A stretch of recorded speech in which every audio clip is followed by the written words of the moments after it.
Screen share हो गई बेटा? आप शेयरिंग पे आ गई? यस बेटा। तो यहाँ देखो, तो यहाँ पे क्या होगा, ये जो 0 to 7 का लूप चल रहा है बेसिकली आपकी 7 आइटम, 8 0 से लेके 7 तक के फ्लोर की आइटम को टैली कर रहा है कि आपने कौन कौन से ऊपर सेलेक्ट किए थे। तो ये कह रहा है अगर केस कोड में आपके आया था A1 आइटम कोड के फ्लोर नंबर, अगर आपका केस कोड आइटम कोड के फ्लोर नंबर 0 से मैच किया था तो उसकी फौरन प्राइस मूव कर देगा केस प्राइस में, और एक उसका जो डिस्क्रिप्शन है वो मूव कर देगा केस डिस्क्रिप्शन में। तो मैंने आइटम कोड केस कोड दिया था A1 और आइटम कोड के फ्लो नंबर 0 की वैल्यू सामने में स्क्रीन पे चार्ट दिया हुआ है। आइटम कोड की A1 की आइटम कोड के फ्लो नंबर 0 की वैल्यू A1 थी, तो मेरा केस कोड आइटम कोड के फ्लो नंबर 0 से मैच कर गया। तो फॉरन प्राइस के फ्लो नंबर 7 के 0 फ्लोर की वैल्यू 75 फॉरन मूव हो गई केस प्राइस के अंदर, और उसका डिस्क्रिप्शन कॉम्पैक्ट मूव हो गया केस डिस्क्रिप्शन के अंदर। ठीक है, तो केस कोड में आया हुआ है 1 केस प्राइस में आया हुआ है $75 और केस डिस्क्रिप्शन में कॉम्पैक्ट मूव हो चुका है। सेम नीचे आएगा अदरवाइज अगर रैम कोड जो आपने दिया था B1 अगर वो आइटम कोड के फ्लोर से मैच करेगा, जिस आइटम कोड के जिस फ्लोर से मैच कर जाएगा, मैंने दिया था B1 तो आइटम कोड के फ्लोर नंबर सेकंड से मैच करेगा। तो जब ये लूप सेकंड टाइम घूम कर आएगा, काउंट की वैल्यू 0 से 1 होगी, फिर 1 से 2 हो जाएगी, तो उस वक्त ये रैम कोड मैच कर जाएगा, क्योंकि रैम कोड जैसा आपने B1 और वो आइटम कोड के फ्लोर नंबर 2 से मैच कर रहा है। तो फॉरन फ्लो नंबर 2 की प्राइस रैम प्राइस में मूव हो जाएगी और 2 का डिस्क्रिप्शन रैम डिस्क्रिप्शन में मूव हो जाएगा। तो यहाँ पे क्या हुआ, आपकी रैम कोड में आ गया B1, रैम प्राइस में आ गया, उसकी जो प्राइस थी, क्या प्राइस थी, फॉर एग्जांपल $79.99, और रैम डिस्क्रिप्शन में मूव हो चुका है 8 GB। फिर सेम काम होगा मेन हार्ड डिस्क ड्राइव के लिए, कि जब आपका main hard disk drive code जो कि हमने दिया था C1 आइटम कोड के फ्लो नंबर 0 से या 1 से या 2 से या 3 से या 4 से या 5 से मैच करेगा। तो जब लूप 5वीं दफा घूम के नीचे आ रहा होगा तो आइटम कोड के फ्लोर काउंट की वैल्यू होगी 5। तो मेन हार्ड डिस्क ड्राइव का कोड जो आपने C1 दिया था वो आइटम कोड के फ्लोर नंबर 5 से मैच कर जाएगा। तो फौरन फ्लोर नंबर 5 की जो प्राइस है जितना भी है $49 या जितना भी है वो फौरन उसकी मेन हार्ड डिस्क ड्राइव की प्राइस में मूव हो जाएगा, और उसका डिस्क्रिप्शन जो है लेट्स सपोज वो क्या है 1 टेराबाइट, वो उसके डिस्क्रिप्शन में मूव हो जाएगा। ठीक है, ये मूवमेंट हो गई। अब यहाँ पे ये कंप्यूटर की प्राइस कैलकुलेट करेगा कि भाई आपका $200 तो मस्त था, तो जो हमने बेसिक प्राइस के अंदर $200 मूव किया था, ये देख लो, ये हमने यहाँ पे बेसिक प्राइस के अंदर $200 मूव किया था। तो हमने कहा एक काम करो, कंप्यूटर की प्राइस कैलकुलेट करो। कैसे, ये देखो, बेसिक प्राइस के अंदर प्लस कर दो केस प्राइस जो कि $75 ऊपर हमने मूव कराई है येलो पार्ट के अंदर, प्लस कर दो केस प्राइस के साथ रैम प्राइस जो हमने लाइट ग्रीन कलर में मूव करवाई है, जो कि है हमारे पास $79.99, और उसमें प्लस कर दो मेन हार्ड डिस्क ड्राइव की प्राइस जो हमने सेलेक्ट की है C1 जिसकी प्राइस जितनी भी है। तो ये हमारा हो गया कंप्यूटर की प्राइस, ये हमारे कंपलसरी कंपोनेंट्स के साथ कंप्यूटर की प्राइस बन चुकी है। अब इसने कहा एक काम करो उनको प्रिंट कर दो, तो हमने यहाँ पे प्रिंट कर दिया। हमने कहा print item you have chosen, ये लिस्ट हमने हेडिंग प्रिंट कराई है, वो आइटम जो आप चूज कर चुके हो, और यहाँ पे हमने प्रिंट करवा दिया। हमने यहाँ पे कहा प्रिंट करो केस डिस्क्रिप्शन। बताया था जो चीज कोटेशन में होती है कंप्यूटर उसको प्रिंट करता है एज इट इज, और जो कोटेशन के बाहर होती है कंप्यूटर उसको वेरिएबल समझ के उसकी वैल्यू लेके आता है मेमोरी से। तो यहाँ इसने कहा केस डिस्क्रिप्शन की हेडिंग प्रिंट करेगा और केस डिस्क्रिप्शन से उठा के लाएगा कॉम्पैक्ट, क्योंकि हमने A1 कोड सेलेक्ट किया था। A1 कोड का डिस्क्रिप्शन था कॉम्पैक्ट केस यानी हॉरिजॉन्टल, और उसकी प्राइस प्रिंट कर देगा। प्राइस थी उसकी $79 लेट्स सपोज। फिर प्रिंट करेगा रैम डिस्क्रिप्शन, वो हमने किया था आई थिंक 8 GB था, तो जो डिस्क्रिप्शन मूव हुई थी ऊपर लाइट ग्रीन कलर के अंदर वो मूव हो जाएगा इस वाले में। जो यहाँ मूव हुआ ना डिस्क्रिप्शन वो आ जाएगा, रैम की डिस्क्रिप्शन 16 GB थी आई थिंक, और उसके बाद उसकी प्राइस प्रिंट कर दिया जो ऊपर हम मूव करवा चुके हैं। फिर उसके बाद ऊपर वाले पार्ट में main hard disk drive description move हुई थी, से थी 1 टेराबाइट डिस्क्रिप्शन और main hard disk drive price. तो हमारे पास प्राइस क्या थी, यहाँ देख लो, मेन हार्ड डिस्क की डिस्क्रिप्शन थी 1 टेराबाइट और उसकी प्राइस क्या थी, 1 टेराबाइट की प्राइस थी $49.99। तो ये सब यहाँ प्रिंटिंग कर देगा कि भाई आपने कॉम्पैक्ट केस परचेज किया है जिसकी प्राइस इतनी है। फिर रैम डिस्क्रिप्शन बताएगा रैम कौन सी परचेज की, उसकी प्राइस ये है। फिर आपसे कहेगा मेन हार्ड डिस्क ड्राइव आपने ये वाली परचेज की और उसकी प्राइस ये है। और आखिर में आपके कंप्यूटर की प्राइस प्रिंट कर देगा कि अब तक आपका कंप्यूटर कितने का बन चुका है, $200 और प्लस उसमें 3 डिवाइसेस ऐड किए हैं आपने। आपने केस सेलेक्ट की है कॉम्पैक्ट, एक आपने रैम सेलेक्ट की है 16 GB की और एक आपने 1 टेराबाइट की हार्ड डिस्क सेलेक्ट की है। तो इनकी प्राइसेस मिला के आपका कंप्यूटर अब तक जितने का बन चुका है, लेट्स सपोज $450 बन चुका है, ठीक है। अब वो कह रहा है कि क्या आपको टास्क 2 में कह रहा है क्या आपको इसमें एडिशनल चीजें ऐड करनी है। वो एडिशनल चीजें क्या है, वो एडिशनल चीजें ऊपर दी हुई है। एडिशनल चीजों में आपके पास क्या क्या ऑप्शन है, ये येलो मार्क वाला एडिशनल ऑप्शन है। आपको SSD हार्ड ड्राइव की 2 टाइप दी हुई है, जो आपकी मर्जी लगवा लो।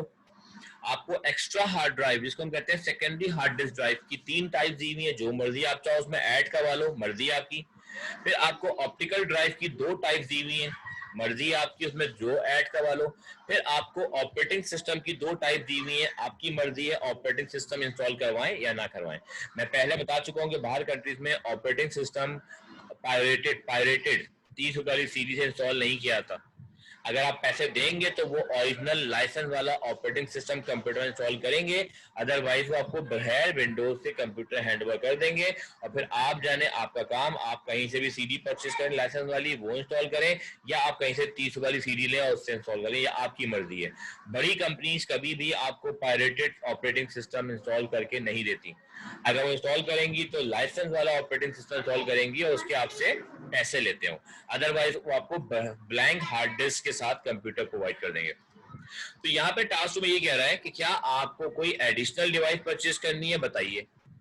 तो उसके लिए हमने कुछ यहाँ पे वेरिएबल डिक्लेयर किए। एक तो चॉइस, कंप्यूटर पहले पूछेगा आपसे कि आपको क्या एडिशनल चीज चाहिए, तो उसके लिए हमने वेरिएबल दिया है चॉइस का। चॉइस टाइप क्या दिया हमने, बूलियन। बूलियन का मतलब होता है यस नो।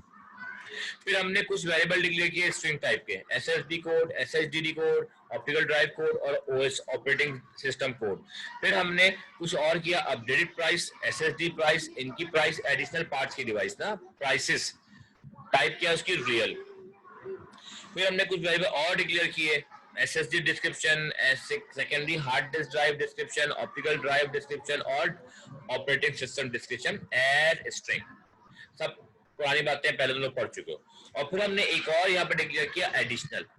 कल मैंने कहा था काउंट एडिशन, कि ये काउंट करेगा एडिशनल डिवाइसेस की, मैंने नाम चेंज कर दिया क्योंकि वेरिएबल नाम काफी बड़ा होता, मैंने यहाँ नाम दिया additional. Additional equal to 0 as integer. ये एडिशनल का वेरिएबल मालूम करेगा कि आपने कितनी चीजें एडिशनल लगवाई है कंप्यूटर में।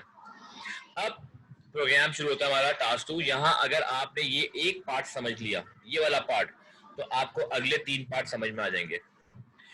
यहाँ पे क्या रहा है, do you want to purchase a solid state drive. अगर आप यस करेंगे तो इस प्रोग्राम में जाएगा, वरना इस पार्ट को स्किप कर देगा। आपने कहा हाँ मुझे सॉलिड स्टेट ड्राइव चाहिए, क्योंकि आजकल नई हार्ड ड्राइव आई हुई है जिसका नाम है SSD हार्ड ड्राइव। तो आपसे पूछ रहे इनपुट चॉइस, अपनी चॉइस बताओ यस या नो। आपने कहा यस, तो फौरन प्रोग्राम यस कहने पे प्रोग्राम कहाँ जाएगा, देन के ऊपर। कि अगर ठीक है, मैं पहले आपको लिस्ट दिखाता हूँ कि आपके पास मेरे शॉप में SSD हार्ड ड्राइव कौन कौन सी रखी हुई है। तो याद रखना, चार्ट में वेरिएबल के अंदर, एरे के अंदर जो SSD हार्ड ड्राइव की इंफॉर्मेशन है वो फ्लोर नंबर 8 और 0 पे रखी हुई है। तो लूप चलेगा सेम टास्क 1 की तरह, for count equals to 8 to 9, और फ्लोर नंबर 8 और 9 की सारी डिटेल्स, कौन सा कोड है, क्या डिस्क्रिप्शन, क्या प्राइस, ये 8 और 9 की जो जो आपके पास SSD हार्ड ड्राइव शॉप के अंदर मौजूद है उसकी इंफॉर्मेशन सामने स्क्रीन पे आ जाएगी। ये येलो पार्ट वही वाली बात, आपकी मर्जी है, याद करो नहीं करो आपकी मर्जी है, येलो पार्ट आप स्किप कर सकते हो। अब आपसे पूछ रहा है ठीक है, मैंने आपको इन्फॉर्मेशन दिखा दी कौन कौन सी मेरे पास SSD रखी हुई है शॉप के अंदर, अब आप बताओ इनमें कौन सी चाहिए। Enter item code for of selected solid state drive, input SSD code. वही टास्क 1 वाला पार्ट चल रहा है। SSD कोड जब तक आपका मैच नहीं करेगा आइटम कोड के फ्लोर 8 या आइटम कोड के फ्लोर 9 से, ये लूप आपको प्रोग्राम से बाहर जाने नहीं देगा और आपको यही एंगेज रखेगा, एरर देता रहेगा। मैंने आइटम कोड दिया है, SSD कोड दिया है, मैंने लेट सपोज सामने चार्ट में देख के बताता हूँ आपको, मैंने SSD ड्राइव का कोड दिया है D1। तो कह रहे हैं जब तक आपका कोड आइटम कोड के फ्लोर 8 9 से मैच नहीं करेगा मैं आपको आगे नहीं बढ़ने दूंगा। मगर मेरा आइटम कोड है D1 और आइटम कोड D1 जो है ना आइटम कोड के फ्लोर नंबर 8 पे रखा हुआ है D1। तो मैंने एसएसडी कोड दिया D1, वो आइटम कोड के फ्लोर नंबर 8 से मैच कर गया। तो ये प्रोग्राम इस वाइल के लूप से बाहर निकला। इसने फौरन कहा एक काम करो, जल्दी से अपने पास रिकॉर्ड रखो कि हाँ मैंने एक कस्टमर ने एक एडिशनल आइटम परचेज कर लिया। तो ये जो एडिशनल आइटम है, ये जो काउंटर है same equals to same plus one, same equals to same plus one, यहाँ पे क्या लिखा हुआ है additional equals to additional plus one. तो ये काउंटर क्या कर रहा है, इसने अपने पास रिकॉर्ड कीप किया कि हाँ कस्टमर ने एक एडिशनल आइटम परचेज की है, वो क्या है एसएसडी ड्राइव। तो एडिशनल में 1 आ चुका है, ये रिकॉर्ड कीपिंग करेगा कि आपने कितने एडिशनल आइटम कंप्यूटर में ऐड कराए। उसके बाद नीचे सेम पार्ट चलेगा आपसे main secondary hard disk drive के लिए, सेम वही प्रोग्राम रिपीट हो रहा है। इसने पूछा कि आपको सेकेंडरी हार्ड डिस्क ड्राइव चाहिए, मैंने मना कर दिया, तो इस पूरे पार्ट को स्किप कर देगा। अगर मैं यस करूंगा तो सेम जो ऊपर हुआ है वही यहाँ पर होगा, ठीक है। मैंने मना कर दिया तो इसने यहाँ पे पूरा बॉक्स इग्नोर करके नीचे आ गया। फिर इसने पूछा यहाँ पे क्या आपको ऑप्टिकल ड्राइव चाहिए, थर्ड आइटम एडिशनल आइटम, मैंने इसको भी मना कर दिया नो। तो ये इस वाले पार्ट को भी इग्नोर कर देगा। अगर आप यस करोगे तो सेम ऊपर की तरह यहाँ भी वही करेगा, आपको पहले ऑप्टिकल ड्राइव की लिस्ट दिखाएगा, फिर आपसे कोड पूछेगा कि आपको कौन सी चाहिए, फिर उसको वैलिडेट करेगा। अगर आपने वैलिडेट करा दिया जी, अगर मैंने नो कर दिया तो इस पूरे पार्ट को स्किप कर देगा कि भाई हाँ कस्टमर को ऑप्टिकल ड्राइव नहीं चाहिए। अगर चाहिए होगी तो आपसे पूछेगा डिटेल और फिर काउंट एडिशनल में +1 कर देगा। मगर मैंने इसको भी इग्नोर कर दिया, मैंने मना कर दिया। अब आया ऑपरेटिंग सिस्टम पे, सेम पार्ट चल रहा है। कह रहा है कि आपको ऑपरेटिंग सिस्टम चाहिए, मैंने कहा हाँ मुझे ऑपरेटिंग सिस्टम चाहिए। मैं कहाँ अपना कंप्यूटर लिया फिरूंगा इंस्टॉल करवाने के लिए, मैंने कहा भाई तुम इंस्टॉल कर दो। तो जैसे उसने पूछा do you want to purchase operating system, मैंने कहा यस, मैंने कहा यस। तो उसने कहा ठीक है, मैं आपको लिस्ट दिखाता हूँ। ऑपरेटिंग सिस्टम की इंफॉर्मेशन रखी हुई है एरे की बिल्डिंग के फ्लोर नंबर 15 और 16 में। तो मैंने लूप चलाया तो काउंट इक्वल्स टू 15 टू 16, बिल्कुल टास्क 1 की तरह चल रहा है, कोई नई बात नहीं है। तो 15 और 16 फ्लोर्स की इंफॉर्मेशन दिखा देगा कि भाई देखो मेरे पास ये दो ऑपरेटिंग सिस्टम है, एक G1 जो कि स्टैंडर्ड वर्जन है और एक G2 जो कि प्रोफेशनल वर्जन है। फिर क्या बताओ इसमें आपको कौन सा सेलेक्ट करना है, इसने मुझसे ऑप्शन पूछा, मैंने कहा G1। तो ये वो सेम वैलिडेशन कह रहा है जब तक वाइल नॉट, जब तक आपका ऑपरेटिंग सिस्टम का कोड आइटम कोड के फ्लो नंबर 15 या 16 से मैच नहीं करेगा, मैं उसको इनवैलिड समझ के आपको लूप के अंदर एंगेज रखूंगा, एरर देता रहूंगा, आगे नहीं बढ़ने दूंगा। मगर मेरा चूंकि G1 था और मेरा OS code G1 item code के फ्लो नंबर 15 से मैच कर गया, तो इसलिए इस लूप ने ठीक है आपकी वैल्यू वैलिड थी, मैं आपको लूप से बाहर फेंक रहा हूं। जब लूप से बाहर फेंकेगा तो यहाँ फिर लिखा हुआ है काउंटर लगा हुआ है एडिशनल इक्वल्स टू एडिशनल +1।